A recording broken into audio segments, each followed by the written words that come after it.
Ассалаумағалейкум ардақты ағайын, эфирде арқа ақпарат, сіздермен Рахат Сейітхан. Сурд аудармада Оксана Течка. Алдымен андатпа.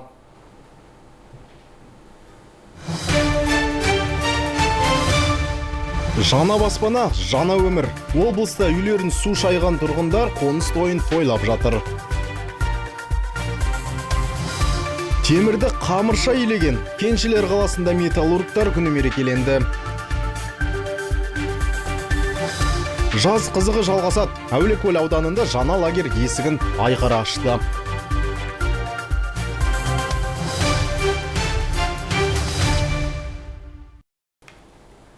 Мемлекет басшысы Иран Ислам Республикасының жаңадан сайланған президенті Масуд Пезешкиянды жеңісімен құттықтап, жауапты мемлекеттік қызметіне табыс тіледі. Телефонмен әңгімелесу барысында екі ел басшылары Қазақ-Иран қатынастарын одан әрі нығайтуға өзара ниетті екенін растады. Сауда-экономикалық, көлік-логистикалық және мәдени-гуманитарлық салаларда талқыланды. Сондай-ақ өңірлік және халықаралық күн тәртібіндегі өзекті мәселелер жөнінде пікір алмасты.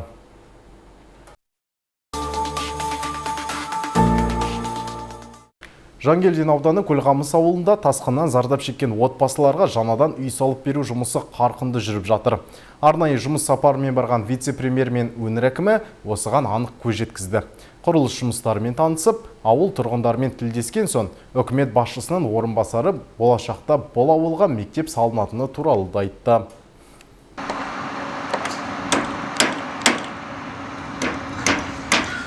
Жангелдин ауданында премьер-министрдің орынбасары су тасқынынан зардап шеккендерге арналған үйлердің құрылысы жүріп жатқан Көлғамыс ауылында болды. Жалпы аудан бойынша 41 тұрғын үй салу жоспарланған. Оның ішінде 19 үй Көлғамыс ауылында бой көтермек.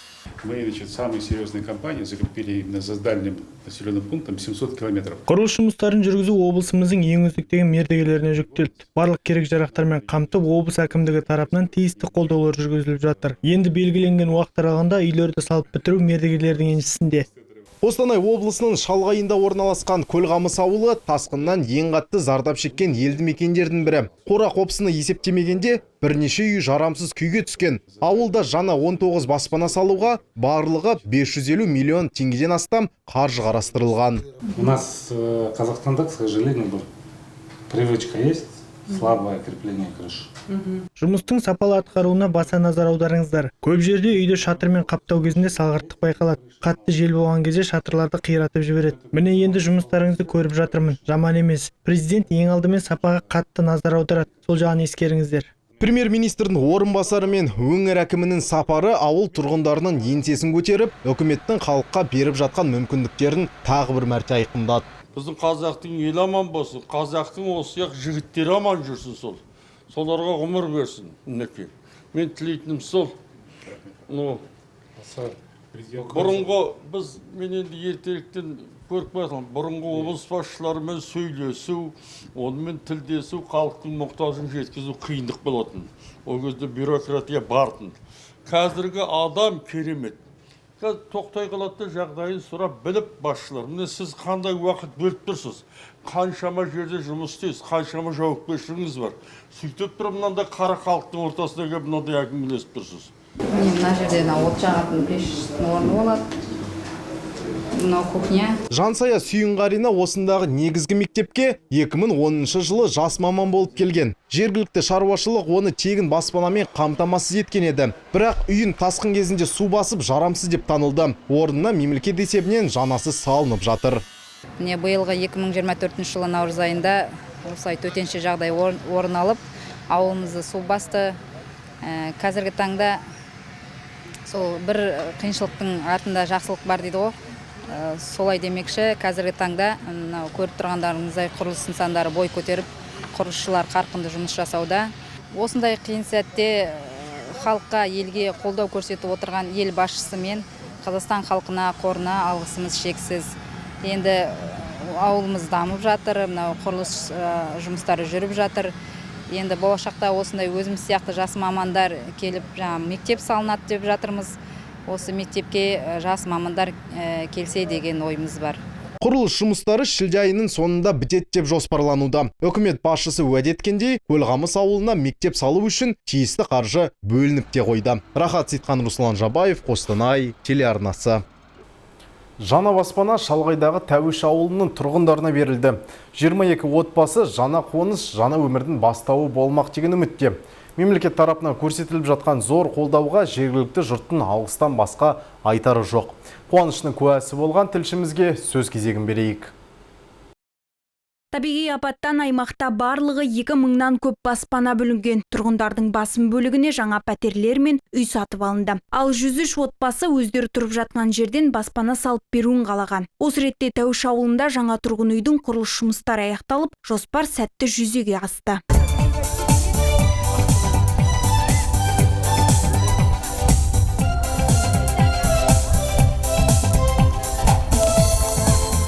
Президентіміз, мемлекет басшысы өз алдында бұл қиыншылықта ешкімді қалдырмаймыз, барлықтарыңызға көмектесеміз деп осындай сөз айтқан. Қазір маусым айының ортасы ғана, ал біз осы Тәуіш ауылындағы бүгін барлық 22 отбасының баспаналы болуына куә болып отырмыз. Сондықтан, құрметті отандастар, жаңа үй, жаңа бақытты күндерге толы жаңа өмірдің бастамасына айналсын. Енді ауылдың әлеуеті көтеріліп, тұрғындардың тұрмысы жақсарады. Оны Қазақстан халқына қоғамдық қорының өкілі Ләззат Шыңғысбаева да атап өтті. Ауыл тұрғындарының саулығы үшін спорттық алаңдар мен дене шынықтыру орталықтарын салу жоспарға алынды. Қазақстан бойынша қазір енді 5-6 өңірде 650-ге жуық үй салып жатырмыз. Барлығы қосылып, қол ұшын созып, күштерін аямай, осындай нәтижеге жетіп жатырмыз. Осының барлығы өзіміздің халқымыз үшін. Мен айта кетейін деген жүрген жерімде айтам. Біз енді өзіміз үлкен жеріміз бар болса да өзіміз ап-азақпыз, 20 миллионнан асқан ғана халықпыз. Бір-бірімізді қолдап жүрейік. Бір-бірімізге жылы сөзімізді аямайық. Бір-бірімізге көмегіміз келгенше қол ұшымызды созып жүрейік те қолдап жүрейік. Осылай өсе берейік те өне берейік. Құтты болсын мереке бүгінгі. Тұрғын үй салу жұмыстарын өңірдегі 300-дік құрылыс компаниясы жүргізді. Әрбір пәтердің көлемі 80 шаршы метрді құрайды. Бау-бақша егемін деген тұрғындарға аулада 10 соттық жер бөлінген. Баспана іші жарық, бөлмесі кең. Барлық жағдай жасалған. Ауыл тұрғыны Нұрбибі Жабағина жаңа баспанаға қол жеткізгеніне қуанышты. Үйіміз жақсы, өте қуаныштымыз Мекей. Мынау президент бізге қаншама осы көмектесіп жатыр. Меке өзіміздің ауданның әкімі де күні түні демейді. Облысымыздікі де. Енді мынандай үйді мысалға бізді неше жерден естіп өз қолымызбен сала алмаймыз. Көмек болып жатыр. Қаншама көмекті де жіберіп жатыр. Осыған мұнда рахмет айтамыз енді. Қуаныштымыз өте. Мына балаларымыз енді кешеден бері осы үйде осы асығып жүр енді. Президенттің бізге мынау суға кетті деп қаншама не жасап жатыр. Осындай жақсылықтар қайта берсін. Мысалы біз енді сол кісілерге немізді, ризашылығымызды білдіреміз. Ауыл тұрғындары су тасқыны кезінде уақытылы көмек көрсетіліп, гуманитарлық жәрдемнің жедел жеткеніне алғыстарын білдіреді. Қазір табиғи апаттан жапа шеккендердің өтініші толық қанағаттандырылған. Ақбота Дүйсенбай, Алексей Руденко, Қостанай телеарнасы. Сондай-ақ Қостанай ауданына қарасты Алтынсарин ауылында да тасқын кезінде үйінен айырылған тұрғындарға жаңа баспана кілті табысталды. Бұл іс-шараға да премьер-министрдің орынбасары Қанат Бозымбаев арнайы қатысты. Тақырыпты толығырақ тілшіміз Бейбіт Нұрмұханов тарқатады. Тобыл өңірінде дүбірлі той деуге болады. Себебі Қостанай ауданына қарасты Алтынсарин ауылында 21 тұрғынға баспана кілті табысталып жатыр. Көктемгі кезінде су тасқыны оқиғасы орын алғаны баршамызға белгілі. Содан зардап шеккен халықты қолдау мақсатында мемлекет осындай шешімге келген. Биыл Қостанай ауданы бойынша 292 су тасқынынан зардап шекті. Оның ішінде 94 баспана тұруға жарамсыз деп танылған. Үй күйсіз қалған тұрғындарға Қостанай қаласынан 74 пәтер берілді. Ал қалғандарына жергілікті аумақтан жаңасы тұрғызылды. 21 үй бүгін міне Алтынсарин ауылында Қазақстан халқына фонд арқылы құрылысы бітіп, иелеріне кілттерін табыстап жатырмыз. Қалған үйлер, зардап шеккен үйлер негізі 160 үйге жуық ремонттан өтіп жатыр. Оның 60-ы мемлекеттік бағдарлама арқылы, мемлекеттік мердігерлер арқылы ремонттары бітті.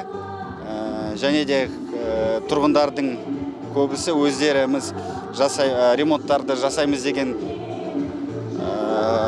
тұрғындар міне ремонттарын жасап жатыр. Оны 1-2 айдың ішінде әлі бітіреді. Жаңа үйге ие болған халықтың қуанышымен бөлісуге вице-премьер Қанат Бозымбаев келді. Ол елдегі болған төтенше жағдайдың ешкімге оңай соқпағанын тілге тиек етті. Сын сағатта халықтың сабыр сақтағаны үшін алғысын жеткізді. Фонды дали, акимат дали. Пожалуйста, мы тут... Мемлекет әрқашан халықпен бірге. 3 айдың ішінде Қостанай облысында 57 отбасы үшін тұрғын үй салынды. 315 отбасыға үйлер мен пәтерлер сатып алынды. Жөндеуді қажет ететін 815 үйді қалпына келтіру жұмыстары қарқынды жүріп жатыр. Жағдай оңай болған жоқ. Барлығында жақсы түсінеміз. Сіздерге сабырлы болып, барлық іске байыппен қарағандарыңызға рахмет. Тазабұлақ шағын ауданы халыққа қолайлы етіп жасалған. Қаз-қатар орналасқан үйлерге қоршау және кең көлемді аула салынған. Баспаналы болған тұрғындар мемлекет тарапынан берілген көмекке дән риза. Бөпе Естаев апат кезінде жеке құжаттары мен азын-аулақ киімін ғана жинап үлгерген. Оның айтуынша басқа ештеңе алуға реті келмеген. Бүгін баспана иесі болған ол қуанышы шексіз екенін жеткізді. Алла тағалаға рахмет, екіншіден президентімізге рахмет. Былай ер азамат болып сөзінде тұрды. Мына біздің акиміміз района, сосын заместительдері бәрі әйтеуір көмектесті. Бәрі жұрттың арасында болып, мына үй салынғанша, мына бүгінге шейін, бүгінде арамызда жүр. Бір күн болған жоқ, аким болған жоқ деген таңертең сағат 8-де жұмысқа баратам, болар осында. Кешке жұмыстан келетам, олар осында. Сағат 10-11-ге шейін түнде де істеді, күнде де істеді. Әйтеуір 38 күнде салып берді ғой. Облыстық бастықтарға көмектескен барлық еліме, халқыма, жұртыма көп рахмет айтқым келеді. Осындай қиын қыстау кезде біздің қасымызда болып, біздің қиындығымызды бірге бөлісіп, бірге көмектесіп, тамақтан, киімнен қаншама көмек жасап, мына блогерлерге басымды еп, тамақ істеп, таңертең кешке дейін ыстық тамақ әкеліп, біздің жағдайымызды ойлап, осы халыққа көмектескен асхана ұжымдарына да көп рахмет айтқым келеді. Үйлер Қазақстан халқына қор есебінен салынған. Сапалы баспаналарға 2 жыл кепілдік берілген. Қор төрағасының орынбасары Ләззат Шыңғысбаева тұрғындарға 21 жаңа үйдің кілтін салтанатты түрде табыс етті. Бұл жерде мердігерлер тек қана үй салып беру емес, бұл жерде 2 жылдық гарантия бар. Және де 2 жылдың ішінде бір мәселелер болып жатса, туындап жатса, мердігерлер келіп өз қаражаттарына жасап реттеп беру керек болатын. Өйткені енді біз бірінші мәселе ол сапа болды. Және де енді мына облыс әкімінің үлкен бұл жерде жұмысы жасалған. Өйткені 2 ай бұрын кездескенде мына үйлердің проектілерін, мердігерлердің таңдап, мына бүкіл қазір жүріп жатқан құрылыстардың барлығын бақылап жүргізіп жатқан ол жауапкершілік сол біздің мемлекеттік атқарушы органдардың мойнында болған. Табиғи апаттан зардап шеккендерді үймен қамту мәселелерін жедел шешу басты назарда. Ілкімді жұмыстар қатары осымен тоқтап қалмай алдағы уақытта да жалғаса беретін болады. Бейбіт Нұрмұханов, Әлбек Сұлтанов, Қостанай телеарнасы. Биыл Рудныйдағы Соколов-Сарыбай кен байыту бірлестігінің құрылғанына 70 жыл. Осы мерейтойда металлургтер көп жылдар бойы еңбегінің нәтижесінде мемлекеттік наградалармен марапатталды. Болат балқытып жүрген үздік мамандарға пәтер және көлік кілттері табысталды. Өңірдегі ең ірі кен орны Рудный қаласында орналасқан. Оның құрылғанына биыл 70 жыл. Кәсіпорын кенді өндіріп қана қоймай, өңдеумен де айналысады. 70 жыл ішінде 700 миллион тонна концентрат, 400 миллион тонна темір шарын шығарды. Өндіріс қуатын арттырып, қоршаған ортаға зиян келтірмеу үшін бірлестіктің технологиялар енгізіп, жаңа жобаларды жүзеге асырып келеді. Праздником вас!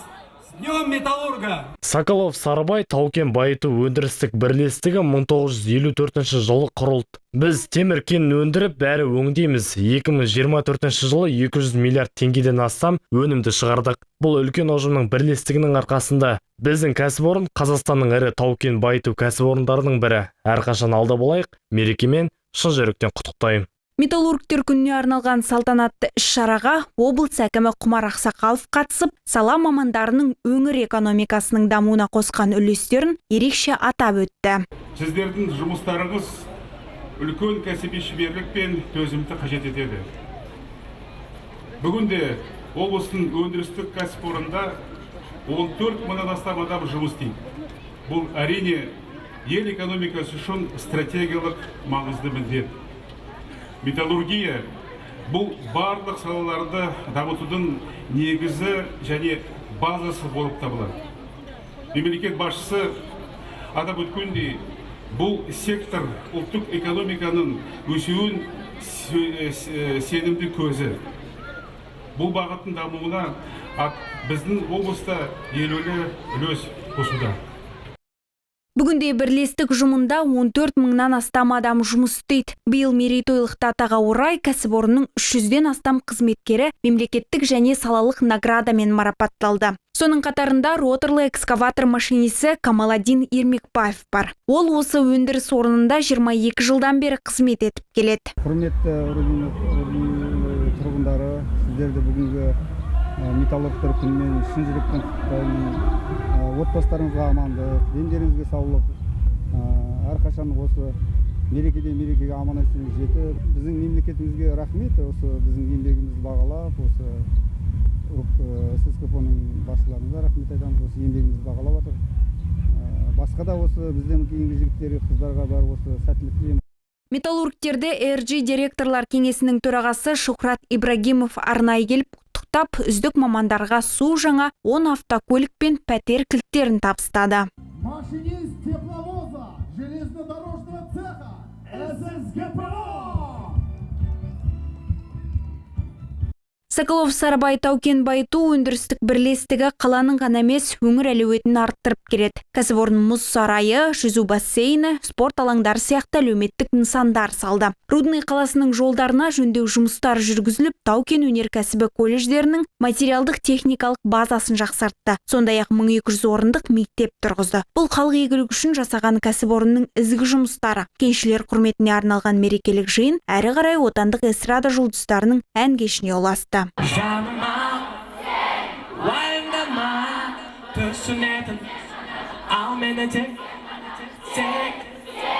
алаңдама. Ақбота Дүйсенбай, Әлібек Сұлтанов, Қостанай телеарнасы. Әулиекөл ауданында Балдәурен балалар лагері салтанатты түрде ашылды. Қазақстан халқына қоғамдық қорының қолдауымен әлеуметтік маңызы бар нысан құрылысына 268 миллион теңге бөлінген. Аманқарағай ауылы балақайлар үшін жаз қызығы жалғасатын болды.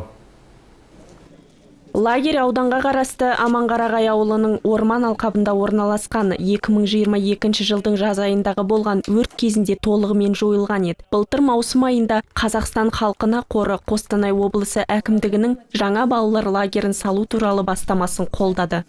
142 миллион теңгеге инженерлік құрылым құрылысы және лагерь аумағын абаттандыру жұмыстары жүргізілді.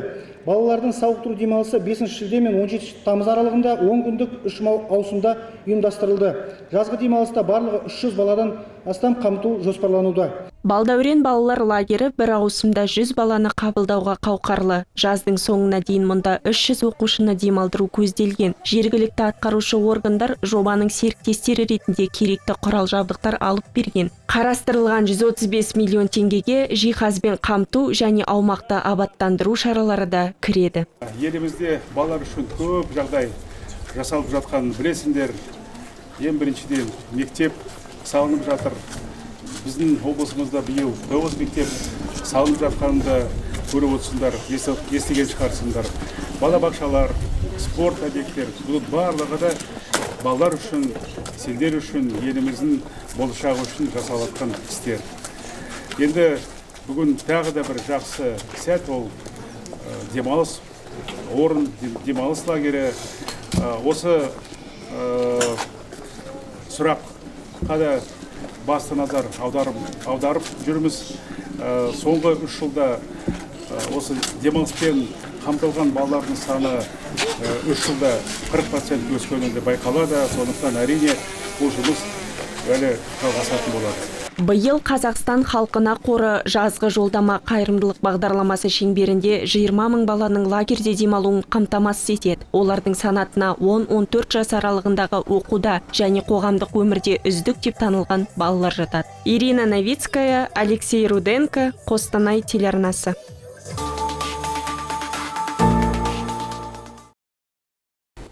Қостанай бүгінде тұрақты дамуда. Облыс орталығында әлеуметтік экономикалық көрсеткіштердің 10 динамикасы байқалады. Жергілікті кәсіпорындар соңғы 6 айда 734 миллиард теңгенің өнімін өндірген. Айта кетейік, облыстың жалпы өндіріс көлемінде шаһардық үлесі 55%-дан асады. Инвестициялық жобалардың да әлеуеті жоғары. Бұл жөнінде қалалық экономика және бюджеттік жоспарлау бөлімінің басшысы Наталья Тұрлыбекова мәлім етті. Қостанай өнеркәсіп өндірісі бойынша көшбасшы саналатын қалалардың бірі. Бүгінде мұнда 42 ірі, 133 орта және 8 мыңнан көп кәсіпорын жұмыс істейді. Олардың 97% өңдеу өнеркәсібінің үлесінде. Соңғы 6 айда бұл бағытта өсім байқалады. Жергілікті көлік құрастыру саласында да өндіріс көлемі айтарлықтай артқан. Шаһар бюджеті де ұлғайтылып, 136 миллиард теңгеге дейін жетті. Шаһарда машина жасау саласында қарқын бар. Сарыарқа автопром кәсіпорны есепті кезеңде 38 мың бірлік автомобиль мен техника өндірді. Бұл өткенмен салыстырғанда айтарлықтай көп. Сүт тауарларының өндірісі де артты. Айта кетейік, 2024 жылдың 1 шілдесіндегі жағдай бойынша мемлекеттік бюджетке 103 миллиард теңге түсті. Оның ішінде қала қазынасы 45 миллиард теңгені құрайды. Биылға арналған қала бюджеті 136 миллиард теңге. Қаланың экономикасын көтеру үшін өндіріс ошақтары көптеп ашылуы тиіс. Бұл үшін тартымды инвестициялық орта қалыптасуы керек. Бүгінде Қостанайдың инвестициялық әлеуеті көңіл қуантады. Облыс көлеміндегі үлесі 47%. Былтырмен салыстырғанда 11%-ға көп. У нас увеличение идет по малым предприятиям. Соңғы бір жылда шағын бизнес субъектілерінің саны 2000-ға өсіп, 8 мыңды құрап отыр. Бұл үлкен сан. Соның арқасында экономиканы көтеріп отырмыз. Инвестиция көлемі де артты. Индустрияландыру картасы аясында 4 жоба жүзеге асырылып жатыр. Олардың жалпы құны 169 миллиард теңге. Индустрияландыру картасынан тыс қалада 421 миллиард теңгеден астам қаражатқа 18 жоба іске қосылады. Бұл тек 2024-2025 жылдар аралығында. Бұл қала дамуына серпін берер сөзсіз. Қостанай халқының саны 270 мыңға жуық. Бүгінде шаһарда тұрғын үй құрылысы қарқынды. Азаматтарды үймен қамту мақсатында осы жылдың бірінші жарты жылдығында 172 мың шаршы метр баспана пайдалануға берілді. Оның 55 мыңы бюджет қаражаты есебінен. Таза Қазақстан акциясында қамыстылықтарда ерекше белсенділік танытты. Эконауқан кезекті аптасында аудан тұрғындары мен мемлекеттік қызметшілер белгіленген аумақтарда бөлініп, көшені абаттандыру жұмыстарын жүргізді. Шарапатты шара шеңберінде жәрмеңке ұйымдастырылып, акция қорытындысында концерттік бағдарлама көрініс тапты. Аталған акцияның шымылдығы жәрмеңкемен түрілді. Облыстың түкпір-түкпірінен келген жеке кәсіпкерлер ауа райының қолайсыздығына қарамастан өз өнімдерін сөреге қойды. Бізде пайдалы тағамдар ғана сатылады. Қамысты ауданының тұрғындары бізбен жылы сөйлеседі. Сол үшін де бұл жерге әр апта сайын келіп сауда жасағымыз келеді. Мы с поселка Ливановка. Ливанов ауылынан келдік. Бүгін бізде сатылымда ет өнімдері. Тауарымыз келушілерге ұнағаны соншалық, олар келесі жәрмеңкеге дейін бізді асыға күтеміз дейді. Я постоянно покупатель колбасы. Мен бүгін барлық сөрені аралап шықтым. Жаңбыр жауып тұрған адамдардың көптеп келуіне кедергі жасағаны болмаса, бұл жәрмеңке айрықша көңілімнен шықты. Жәрмеңкеден кейін күрек тұрмасын қолға алған жұртшылық орталық алаңға жиналды. Оларға Қамысты ауданының әкімі Ерлан Жолыбаев белсенділік үшін өз алғысын жеткізді. Бүгінгі басталған акциямыз бір-бірімізді қолдап, Қамыстыны көркейту бәріміздің қолымызда. Біз бірге мемлекет басшысының акциясын қолдап, Қамыстыны көркете беретінімізге сенімдімін. Істеріңізге сәттілік тілеймін, бәріміз бірге Қамыстыны таза ұстайық. Еңбекшіл буынды өскелең ұрпаққа үлгі етіп, олардың аудан тазалығына қосқан үлесіне айрықша мән берген абзал. Аулаларды көгалдандыру, көшелерді абаттандыруды іске асырып жүргендер қатарына мұғалімдер де қосылды. Айтуларынша, олардың осы әрекеті оқушылар мен жастарға үлгі боларлық дүние. Міне бүгінгі күні ел ішінде осы Қамысты ауылында Ержанова көшесінде еріктілер тобы шығып отырмыз. Негізгі мақсаты үй, жай, аула, көше барлығында таза ұстау. Яғни жері таза болса, елі таза болса, айналасы таза болса, әрбір азамат осыған белсенді араласу керек.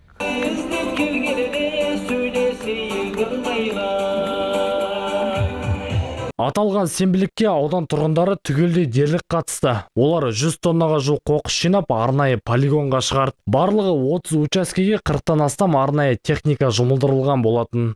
Мемлекет басшысы айтқандай, қоршаған ортаны таза ұстай білу, бұл бүгін сенбілікке шығып ертең ұмытып кету емес. Табиғат ананы таза ұстау бұл күнделікті үздіксіз жүргізіліп отыратын жұмыс. Таза Қазақстан бастамасының жүріп жатқанына небәрі 4 ай болса да, тек ауыл ғана емес, барша аудан аумағы көз тартарлық жағдайға келіп жатыр. Әлі де жалғасып жатқан эко акция Қамысты аудан тынысын көркейте түсінетініне сенімдіміз. Құрметті қамыстылықтар, таза Қазақстан бұл таза Қамысты. Эко акцияның жалғасы еңбек ерен ел ағаларына құрмет көрсету рәсіміне ұласты. Осы орайда Жұматай Кәрімов пен Төремұрат Өтеповтың иығына салт бойынша шапан жабылып, оларға Қамысты ауданының құрметті азамат атағы берілді. Ербол Молдасейіт, Диар Ахметшин, Қостанай телеарнасы.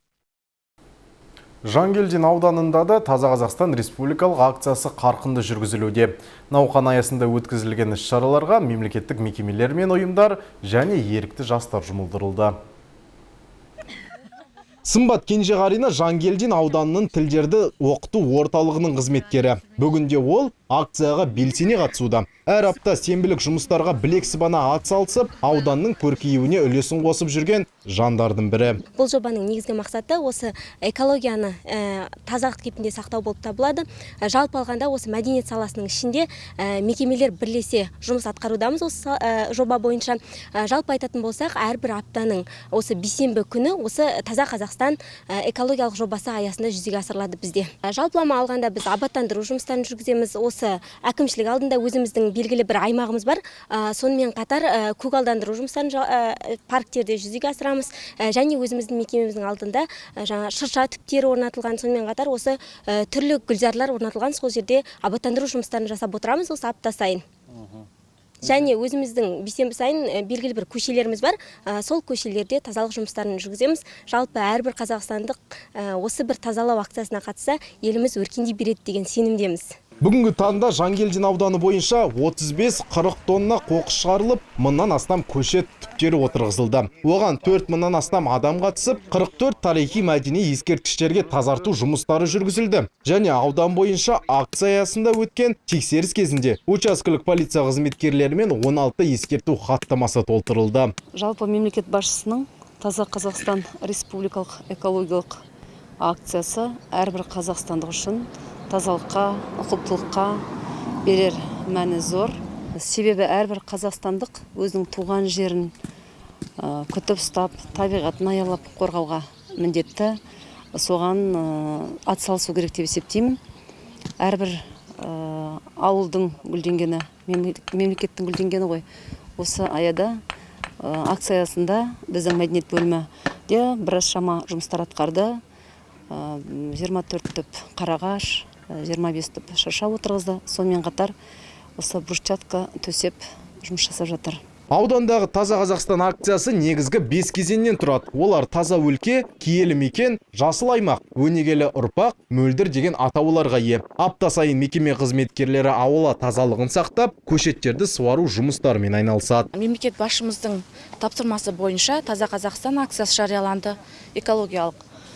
Осы орайда акция 5 аптаға созылды. Әр аптада өзіндік атқарылатын жұмысы, әр мақсаты бар.